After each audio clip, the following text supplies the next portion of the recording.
Hello मेरे प्यारे बच्चों, स्वागत है आप सभी का एसपी स्टडी क्लासेस के एक और बेहतर वीडियो पर।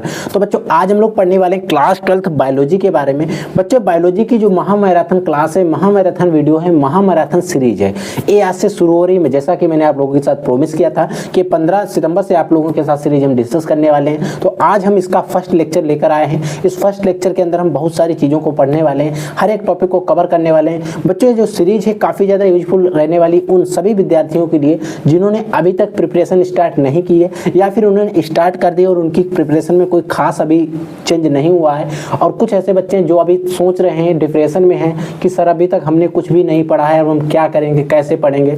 तो उन सभी बच्चों के लिए काफ़ी ज़्यादा रामबाण सिद्ध होने वाली है। इसमें हम बात करेंगे जिन स्टूडेंट को भी बोर्ड एग्जाम 2025 देना है और जो प्रिपरेशन कर रहे हैं उनके लिए भी इम्पोर्टेंट है, और जिन्होंने अभी नहीं की है उनके लिए भी इम्पोर्टेंट है। क्योंकि जो बच्चे प्रिपरेशन कर रहे हैं तो उनके लिए क्या हो जाएगा, रिवीजन सीरीज हो जाएगी, और जिन्होंने अभी तक नहीं पढ़ा है तो उनके लिए सारी चीजें टॉपिक तैयार करना रहेगा।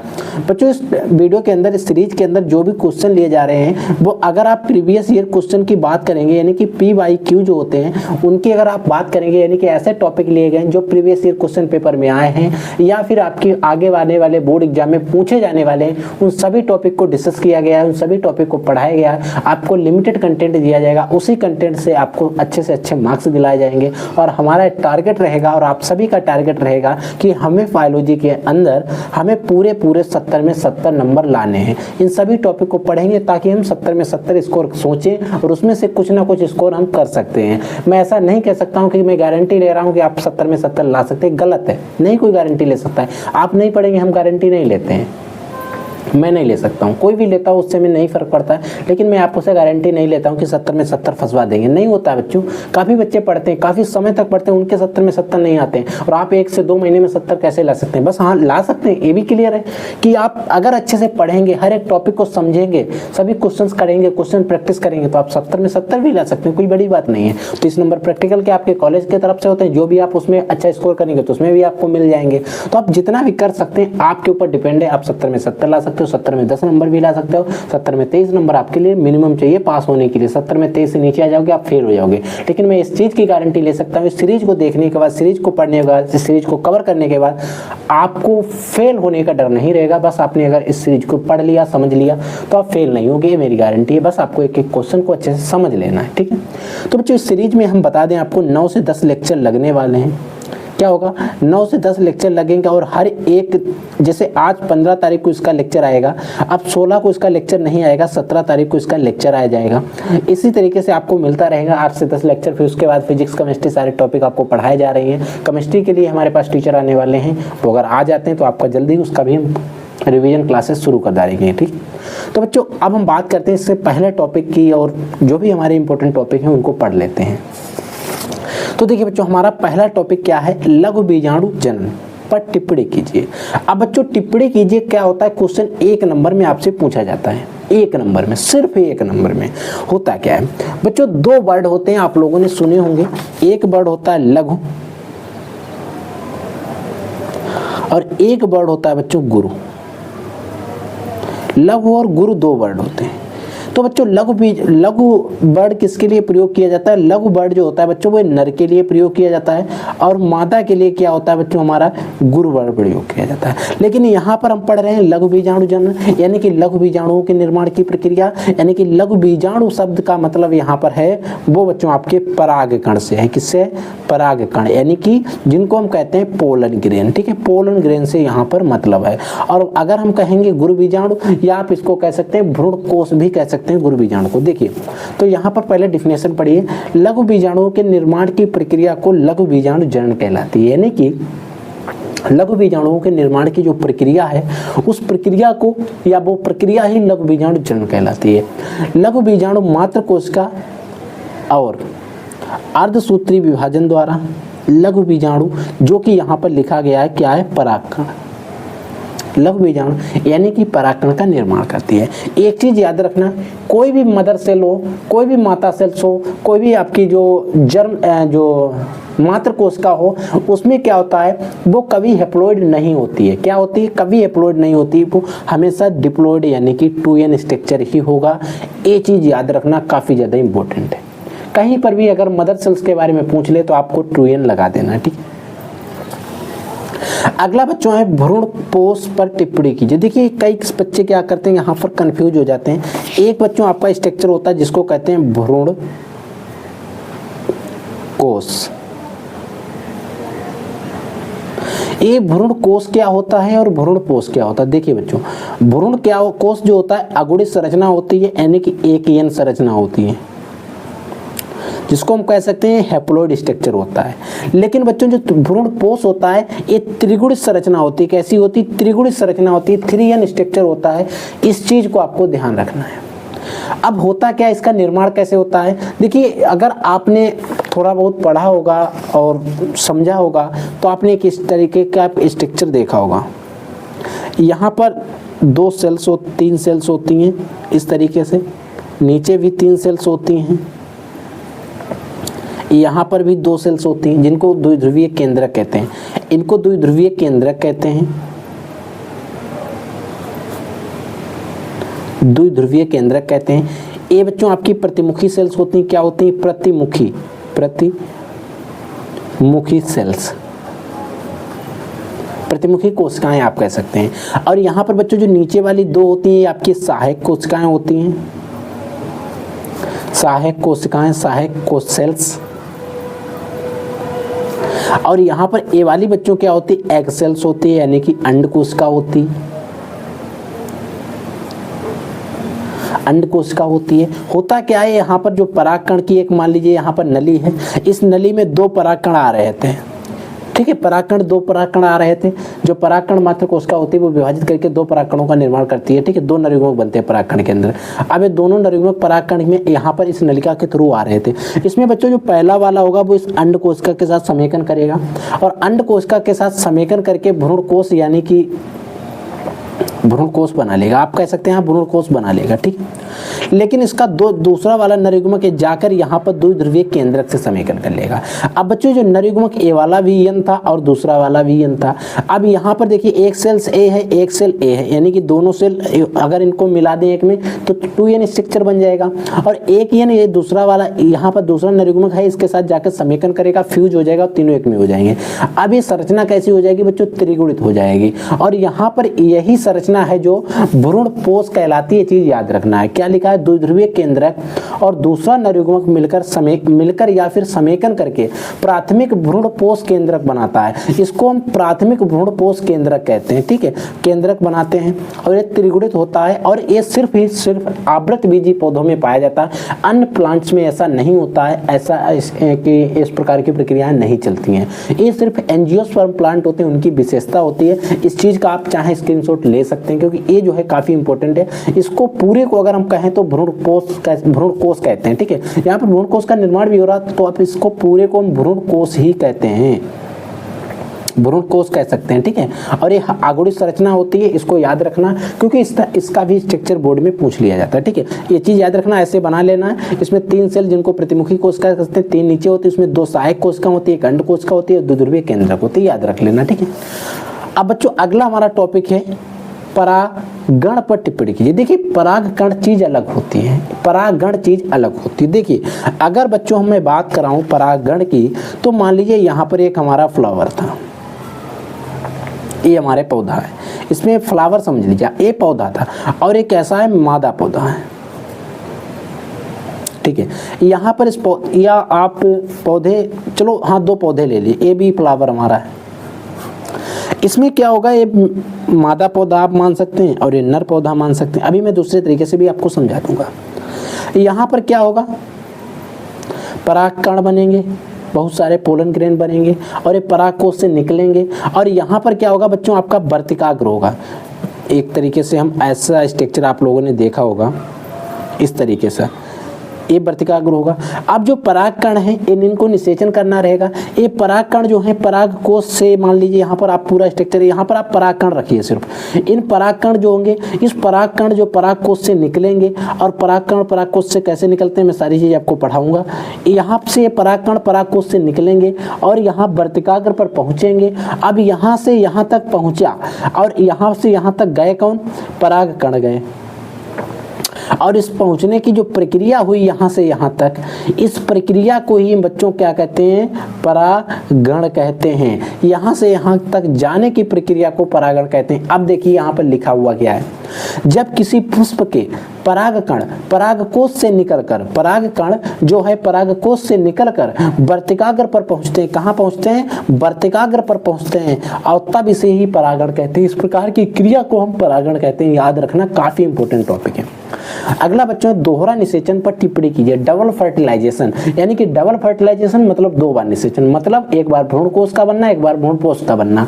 अब यहाँ पर भी क्वेश्चन आ सकता है कि दोहरा निषेचन किन पौधों की विशेषता होती है, तो आपको याद रखना है दोहरा निषेचन आवृतबीजी पौधों की विशेषता होती है। सबसे पहले दोहरे निषेचन की खोज नवासी ने सन 1898 ईस्वी में की थी। याद रखना, काफी इंपॉर्टेंट क्वेश्चन आ सकता है, यानी कि दोहरे निषेचन की खोज किसने और कब की थी, ऑब्जेक्टिव क्वेश्चन में पूछा जा सकता है। अब बच्चों, कब और किसने की थी, उससे अगर थोड़ा आगे और बढ़े आएगा, किसने की थी, किस पर की थी, यानी कि किस पौधे पर की थी, तो याद रखना लिलियम और फ्रिटिलेरिया में की थी। ठीक है। आवृतबीजी पौधों में दोहरा निषेचन पाया जाता है।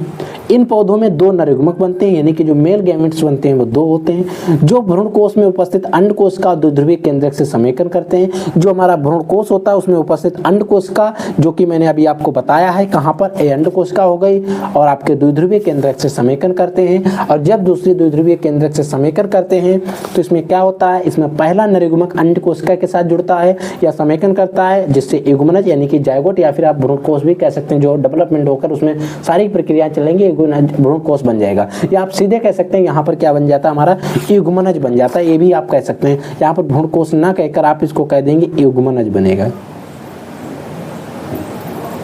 क्या बनता है, जायगोट बन जाता है। ठीक है, ये चीज भी आप कह सकते हैं। अगर भ्रूणकोश लिखा तो वो क्या होता है, थोड़ा आगे का प्रोसेस हो जाता है, तो आप युग्मनज लिख देंगे, थोड़ा अच्छा रहेगा। इसी को हम सत्य निषेचन, इसी को हम ट्रू फर्टिलाइजेशन भी कहते हैं। अब बच्चों, दूसरा नरयुग्मक जो होता है द्विध्रुवीय केंद्रक से समेकन करता है। अब बचा हुआ दूसरा जो नरयुग्मक था उसने द्विध्रुवीय केंद्रक से समेकन किया और भ्रूणपोष का निर्माण करता है। इस प्रक्रिया को हम त्रिसमेकन कहते हैं, या झूठा निषेचन भी कह सकते हैं। आप इसको कहते हैं झूठा निषेचन, असत्य निषेचन, कभी कभी पूछ लिया जाता है। वैसे त्रिसमेकन प्रक्रिया किसे कहते हैं, ऐसा भी आपसे पूछा जाता है। जो कि ऊपर भ्रूणपोष पर टिप्पणी कीजिए, आपसे क्वेश्चन पूछा गया, सेम चीज यहाँ पर मिलाई गई है। अगला बच्चों है, अगला हमारा टॉपिक है रजो स्त्राव किसे कहते हैं। देखिए रजो स्त्राव क्या होता है, रजो दर्शन क्या होता है, ऐसे टॉपिक हैं जिन जो टिप्पणी में हमसे ज़्यादा बोर्ड एग्जाम में पूछे जाते हैं। देखिए बच्चों, रजो स्त्राव की अगर हम बात करें तो किसी भी फीमेल के, अब यहाँ पर सीधे परिभाषा पढ़ते हैं, किसी मादा के जीवन काल में प्रथम बार ऋतुस्राव होने को रजो दर्शन कहते हैं। ये 12 से 13 वर्ष की आयु में शुरू होता है। देखिए कोई भी फीमेल है, उस फीमेल के अंदर प्रथम बार जो ऋतुस्राव होता है, मेट्रोसाइकिल चलता है, उसकी चलने की प्रक्रिया, उसके स्त्राव होने के जो पहला स्टेज होती है उसी को, यानी कि पहली बार होता है, प्रथम बार होता है, उसी को हम रजो दर्शन या रजो स्त्राव भी कहते हैं। और ये 12 से 13 वर्ष की आयु में स्टार्ट हो जाता है। अब बच्चों जो है आयु हमारी बुक में लिखी है, तो मुझे इतना ही पढ़ना पड़ेगा, इतना ही डाटा रखना पड़ेगा, और इसमें कम ज़्यादा भी होता रहता है, खान पान पर भी डिपेंड करता है, चीज़ आपको पता होना चाहिए। अब बच्चों रजो स्त्राव या रजो दर्शन किसे कहते हैं, शुरू होने को कहते हैं, तो बंद होने को भी कुछ कहते होंगे। तो रजो निवृत्ति किसे कहते हैं, तो किसी मादा के जीवन काल में आर्तव चक्र के स्थायी रूप से बंद हो जाने की प्रक्रिया को हम बंद होने को रजो निवृत्ति कहते हैं। ये चीज याद रखना है, 40 से 50 वर्ष की आयु में रुक जाता है, याद रखना। ठीक। अब बच्चों एक स्टेज आती है मोरूला, जिस टाइम भ्रूण का डेवलपमेंट हो रहा होता है उस टाइम एक स्टेज आती है मोरूला, एक ब्लास्टूला। इस प्रकार की जो स्टेजेस आती हैं उनमें ज़्यादातर टिप्पणी जो पूछी जाती है वो मोरूला पर पूछी जाती है। तो हम अगर आपको पूरा भ्रूण का, एम्ब्रियो का डेवलपमेंट पढ़ाएंगे तो काफ़ी टाइम लग जाएगा, काफ़ी लेक्चर लग जाएंगे। तो हम सिर्फ आपको वो सारे टॉपिक पढ़ा दे रहे हैं जो आपके बोर्ड में आएंगे। ये हमारा बेसिक है। नेक्स्ट लेक्चर से आपको कुछ इंपॉर्टेंट, ज़्यादा इंपॉर्टेंट क्वेश्चन मिलने वाले हैं, तो नेक्स्ट लेक्चर जो है वो और ज़्यादा इंपॉर्टेंट होगा। मोरूला जो होता है जायगोट यानी कि युग्मनज के बाद बनी 16 कोश की ठोस अवस्था होती है, ठोस अवस्था होती है, या फिर आप कह सकते हैं यहाँ पर लिखा है, चलो यहीं पर, जो अंड वाहिनी में स्थित होती है, जहाँ जो कहाँ पर स्थित होती है, अंड वाहिनी में। इसका लोकेशन याद रखना। मोरूला जो होती है बच्चों ठोस गेंद के समान संरचना है। मोरूला क्या है, एक ठोस गेंद के समान संरचना, याद रखना, जो 16 कोश की होती है। जायगोट यानी कि युग्मनज में विदलन के फलस्वरूप इसका निर्माण होता है, यानी कि जायगोट होता है उसमें विदलन होता है, उसके फलस्वरूप इसका निर्माण होता है। ठीक है, ये चीज़ याद रखना है। अगला टॉपिक देखिए बच्चों, अगला टॉपिक है बच्चों इसी चैप्टर का, प्लेसेंटा। यानी कि अपरा। और बच्चों अपरा को हम कभी कभी क्या कहते हैं, आंवल भी कहते हैं। कुछ बुक्स में आप लोगों ने लिखा हुआ देखा होगा क्या, आंवल। जिन बुक में शुद्ध हिंदी लिखी है आंवल, आंवल भी अपरा को ही कहते हैं। और ये बच्चों किस में मिलेगा, डॉक्टर जो एक है वो रमेश गुप्ता की बुक आती है, डॉक्टर रमेश गुप्ता की, उसमें आंवल लिखा हुआ मैंने देखा था। मुझे भी नहीं पता इसकी शुद्ध हिंदी आंवल होती है। तो अपरा की शुद्ध हिंदी की अगर हम बात करें तो वो आंवल होती है, याद रख लेना। जिसको इंग्लिश में प्लेसेंटा कहते हैं, प्लेसेंटा याद रख लेना आपको, क्योंकि बोर्ड में कभी कभी पता नहीं क्या पूछ सकते हैं, ठीक है। तो प्लेसेंटा आप याद रखना, पक्का आपको मिल जाएगा। अपरा का विकास कोरियन तथा गर्भ झिल्ली के द्वारा होता है। अपरा का जो बच्चों विकास होता है, अपरा का जो डेवलपमेंट होता है वो क्या होता है, कोरियन झिल्ली होती है और गर्भाशय भित्ति जो होती है, यूट्रस जो भित्ति होती है वहाँ, उसके द्वारा इसका निर्माण होता है। और ये अत्यधिक संवहनी अंग है। इसके निम्नलिखित कार्य होते हैं। इसमें ये चीज़ आपका नहीं ज़्यादा इंपॉर्टेंट, इसमें आपके कार्य जो हैं वो बहुत ही ज़्यादा इंपॉर्टेंट होते हैं, क्योंकि बोर्ड में अपरा के 2 कार्य लिखिए, अपरा के 3 कार्य लिखिए, ऐसा क्वेश्चन ज़्यादा पूछा गया है। आप देखना प्रीवियस ईयर क्वेश्चन पेपर या मॉडल पेपर या आंसर पेपर उठा के, वहां पर इस तरीके के क्वेश्चन आपको ज्यादा मिलेंगे। देखिए, अपरा माता के रुधिर से पोषक पदार्थों को गर्भ तक पहुंचाता है। यानी कि जो प्लेसेंटा होता है, अपरा जो होता है, जो उसके अंदर जो भ्रूण डेवलपमेंट हो रहा है, जो बच्चा बन रहा है, उस बच्चे को ये माता के रुधिर से पोषक पदार्थ जो होते हैं, पोषक तत्व जो होते हैं, उनको क्या होता है, भ्रूण तक पहुंचाता है, गर्भ तक पहुंचाता है। यानी कि जो भ्रूण बन रहा है, जो अंदर बच्चा बेबी बन रहा है, उस तक पहुंचाते हैं। इसीलिए कहते हैं जिस टाइम महिलाएं जो गर्भ होती हैं उनको अच्छे खान पान का, उनका सेहत का विशेष ध्यान रखा जाता है, तो इसीलिए होता है, ठीक है। अभी करता अपरा का दूसरा कार्य होता है, वही O2 को भ्रूण तक पहुंचाता है, यानी कि ऑक्सीजन को भ्रूण तक पहुंचा रहा है, लेकिन वहां से बनी हुई CO2 को बाहर निकाल रहा है, तो ये भी इसी का कार्य है, ठीक है। फिर क्या होता है, उसमें उपापचय क्रियाएं चलेंगी। उपापचय क्रियाओं के फलस्वरूप बने नाइट्रोजनी अपशिष्ट को, पदार्थ को भी बाहर निकालने में भी सहायक होता है, जो भी हमारा बेबी होता है उसके। तो ये सारे काम जो है अपरा के, इन सभी टॉपिक को आपको समझ लेना है, क्योंकि कार्य जो है बहुत ज्यादा पूछे जाते हैं। अगला टॉपिक है बच्चों, जनसंख्या विस्फोट क्या है। देखिए बच्चों, जनसंख्या विस्फोट आजकल बहुत ज्यादा हो रहा है। जनसंख्या के तीव्र गति से बढ़ने की प्रक्रिया को जनसंख्या विस्फोट कहते हैं। एक क्वेश्चन जो है बच्चों, ठीक है, तो जनसंख्या विस्फोट के साथ साथ आपको इसके कारण और निवारण, इसके क्या कारण है, इसके क्या निवारण है, आप लोगों को पता है, आप लोग लिख लेंगे। क्योंकि कारण क्या हो रहे हैं, आप देख रहे हैं जनसंख्या बढ़ रही, मृत्यु दर में कमी, ये भी एक कारण हो गया। शिशु मृत्यु दर में कमी हो गई, इसे भी एक कारण हो गया। नियमित संसाधन हो गए, ये भी एक कारण हो गया। अब इसका निवारण कैसे कर सकते हैं, तो ये सारी चीजें आपको पता होना चाहिए, पढ़ लेना, काफी इंपॉर्टेंट टॉपिक है। जब भी आपसे बोर्ड एग्जाम में पूछा जाएगा 5 नंबर में। अब बच्चों आता है बाइसेक्टोमी, यानी कि पुरुष नसबंदी क्या होती है। आपने महिला नसबंदी तो पढ़ी होगी, लेकिन पुरुष नसबंदी भी होती है, बाइसेक्टोमी जिसको कहते हैं हम। और ज्यादातर आपके बोर्ड में जो पूछा जाता है, वर्ड आता है, वो क्या होता है, हिंदी में आपको बाइसेक्टोमी लिख के दे देते हैं। क्या लिख के दे देते हैं, पुरुष नसबंदी नहीं लिखते, वो हिंदी में लिख देते हैं क्या, बाइसेक्टोमी पर टिप्पणी कीजिए, ऐसा, ठीक है।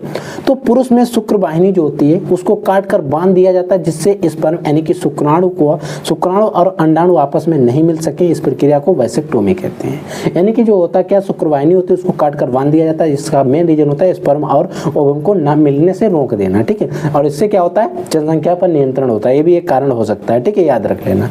अगला टॉपिक देखिए बच्चों, तो अगर पुरुष नसबंदी की बात हुई तो महिला नसबंदी की बात होना भी जायज है। तो इसको कहते हैं ट्यूबेक्टोमी। और बोर्ड एग्जाम में यहाँ पर भी ज्यादातर क्या होता है, महिला नसबंदी कम आता है, लिख के क्या आता है, ट्यूबेक्टोमी पर टिप्पणी कीजिए। और बच्चे कोई अता पता नहीं रहता क्या लिख देते हैं, मैंने देखा है कई सारे बच्चों ने बहुत कुछ यानी कि इधर उधर की बातें भी लिख देते हैं। स्त्रियों की फैलोपियन नलिका जो होती है उसको काट कर बांध दिया जाता है। फैलोपियन जो ट्यूब होती है, फैलोपियन नलिका होती है, उसको काट कर बांध दिया जाता है, जिससे ओवम जो होता है अंड वाहिनी में नहीं पहुंच पाता है और जिससे निषेचन नहीं हो पाता। इस प्रक्रिया को हम बाइसेक्टोमी कहते हैं, सॉरी बच्चों ट्यूबेक्टोमी, पुरुष महिला नसबंदी पढ़ रहे हैं। तो ये भी एक जनसंख्या पर निवारण, जनसंख्या विस्फोट जो है उसमें निवारण का ही एक कारण हो सकता है। अगला बच्चों, सगर्भता का चिकित्सीय समापन MTP। और बोर्ड एग्जाम में सगर्भता का चिकित्सीय समापन भी पूछा जाता है और बोर्ड एग्जाम में MTP पर टिप्पणी कीजिए, ऐसा भी क्वेश्चन आता है। और बच्चों MTP का फुल फॉर्म आपको पता होना चाहिए। MTP का फुल फॉर्म होता है मेडिकल ट्रांसमिशन ऑफ प्रेगनेंसी, याद रख लेना, फुल फॉर्म पूछा जा सकता है। होता क्या है, स्त्री गर्भधारण के 3 महीने से पहले, 3 महीने पूर्व भ्रूण को गिरा दिया जाता है। इसमें क्या होता है, कोई भी स्त्री गर्भवती हुई उसमें 3 महीने से पहले जो एम्ब्रियो है उसको डिवोर्स कर दिया जाता है, यानी कि गिरा दिया जाता है। आज के समय में इसे कानूनी मान्यता मिल चुकी है, इससे पहले इस पर अपराध था, लेकिन आज के टाइम में जनसंख्या बढ़ रही है, इसको देखते हुए सरकार ने इसे मान्यता दे दी गई है। लेकिन एक चीज याद रखना है, अगर आप जो भी बार बार एबॉर्शन कराते हैं, ऐसा कराते हैं, उनके स्वास्थ्य पर बहुत ज्यादा फर्क पड़ता है, स्वास्थ्य कमजोर होता है। और सबसे मेन बात है, जो भी काम होने चाहिए ये सिर्फ योग्य चिकित्सक के द्वारा ही समाप्त यानी कि करवाना चाहिए, योग्य चिकित्सक की ही सलाह लेनी चाहिए। तो ये टॉपिक हमें जिक्र करने का कोई मतलब नहीं है, क्योंकि हमारे टॉपिक है, हमारे सिलेबस में है, तो मुझे पढ़ना है, तो इसको आप किसी भी बात को छोड़कर इसको ना लें, ठीक है। मेरा मेन मोटिव है कि आपको पढ़ाना समझाना, जो कि हमारे टॉपिक में है, सिलेबस में है, तो मुझे पढ़ना पड़ेगा, ठीक है। अगला टॉपिक देखिए बच्चों, अगला टॉपिक बच्चों अंतःपात्रे निषेचन, जिसको कहते हैं इन विट्रो फर्टिलाइजेशन। इसको शॉर्ट में कहते हैं इंस का आई, वी का वी, एफ का एफ, फर्टिलाइजेशन का एफ, IVF। इस तरीके से यहाँ पर बोर्ड में पूछा जा सकता है। IVF पर टिप्पणी कीजिए, क्योंकि बोर्ड में भी अब शॉर्ट क्वेश्चन ज्यादा पूछे जाने लगे हैं, जिससे बच्चे कंफ्यूज होते हैं और क्वेश्चन छोड़कर चले आते हैं। अब देखिए, अंता मतलब अंदर, पात्रे मतलब ट्यूब में, निषेचन मतलब फर्टिलाइजेशन, यानी कि किसी चीज के अंदर फर्टिलाइजेशन। यह तकनीक उन स्त्रियों के लिए सहायक है, ये तकनीक जो है उन स्त्रियों के लिए सहायक है जिनमें गर्भधारण नहीं होता है, जो क्या करती हैं, गर्भधारण नहीं कर सकती लेकिन नॉर्मल शिशु को जन्म तो दे सकती हैं। इसमें क्या होता है, अंडाणु को बाहर निकाला जाता है, अंडाणु को क्या होता है, बाहर निकाला जाता है, बाहर निकालकर पति के स्पर्म से निषेचन प्रयोगशाला में किया जाता है। पति के स्पर्म निकालकर माता का अंडाणु निकाल, जो फीमेल होती है उसका अंडाणु, और उसके पति का स्पर्म निकालकर उसका फर्टिलाइजेशन जो है, निषेचन जो है प्रयोगशाला में कराया जाता है। प्रयोगशाला में निषेचन होता है, निषेचित जो भी अंडा होता है, उस निषेचित अंडे को 32 कोष की अवस्था में, क्या होता है 32 कोष की अवस्था, हमने 16 कोष की अवस्था पढ़ी थी जिसको कहते थे मोरूला, उससे आगे की स्टेज है जिसको एक तरीके से ब्लास्टूला कह सकते हैं।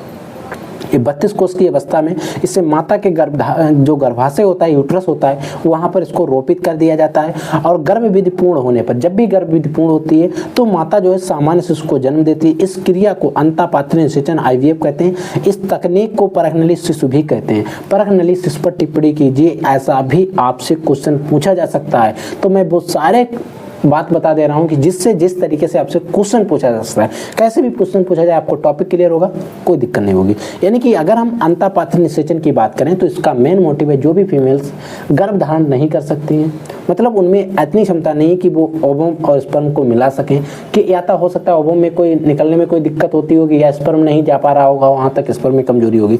तो इस तरीके से क्या किया जाता है, प्रयोगशाला में फीमेल के ओवम को निकालकर और मेल के स्पर्म को निकालकर क्या किया जाता है, प्रयोगशाला में निषेचन कराया जाता है। प्रयोगशाला में निषेचन पूर्ण होने पर इसको क्या किया जाता है, 32 कोष की जैसे अवस्था हो जाती है, इसको माता के जो भी फीमेल उसके गर्भाशय में रोपित कर दिया जाता है, रख दिया जाता है। अब गर्भविधि पूर्ण होगी, जो भी आपका टाइम था यहाँ तक लगा, उसके बाद का समय वहाँ पर पूरा होगा, लेकिन 9 महीने में पूरा जन्म होगा, और जिससे क्या होगा, एक नॉर्मल शिशु को जन्म देगी, और एक वही प्रक्रिया चलेगी जो एक तरीके से चलती है।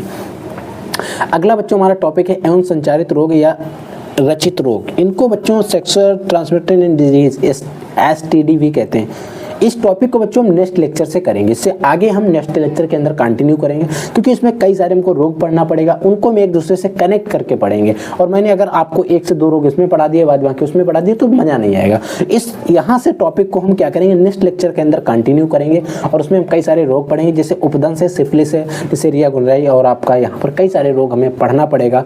तो उन सभी रोगों को हम नेक्स्ट लेक्चर के अंदर कंटिन्यू करेंगे। तो आई होप आपको आज के जो भी क्वेश्चन पढ़े हैं आपको समझ में आ गए होंगे। अगर इनमें से किसी भी क्वेश्चन में, किसी भी टॉपिक में कोई भी डाउट रहता है, तो आप वीडियो के कमेंट सेक्शन में कमेंट करके पूछ लीजिएगा, हम उसका जवाब सोल्यूशन वीडियो आपको प्रोवाइड करा देंगे। ठीक है बच्चों, तो आप लोग पढ़ते रहिए, आगे बढ़ते रहिए, और जिस भी बच्चों को जरूरत है उसके साथ शेयर कर दीजिए, ताकि आपको अच्छे से अच्छे बच्चों को शिक्षा मिल सके और उन सभी के पास अच्छा कंटेंट डिलीवर हो सके। ठीक है बच्चों, तो आप लोग पढ़ते रहिए, आगे बढ़ते रहिए। I will take next class, तब तक के लिए जय हिंद, वंदे मातरम।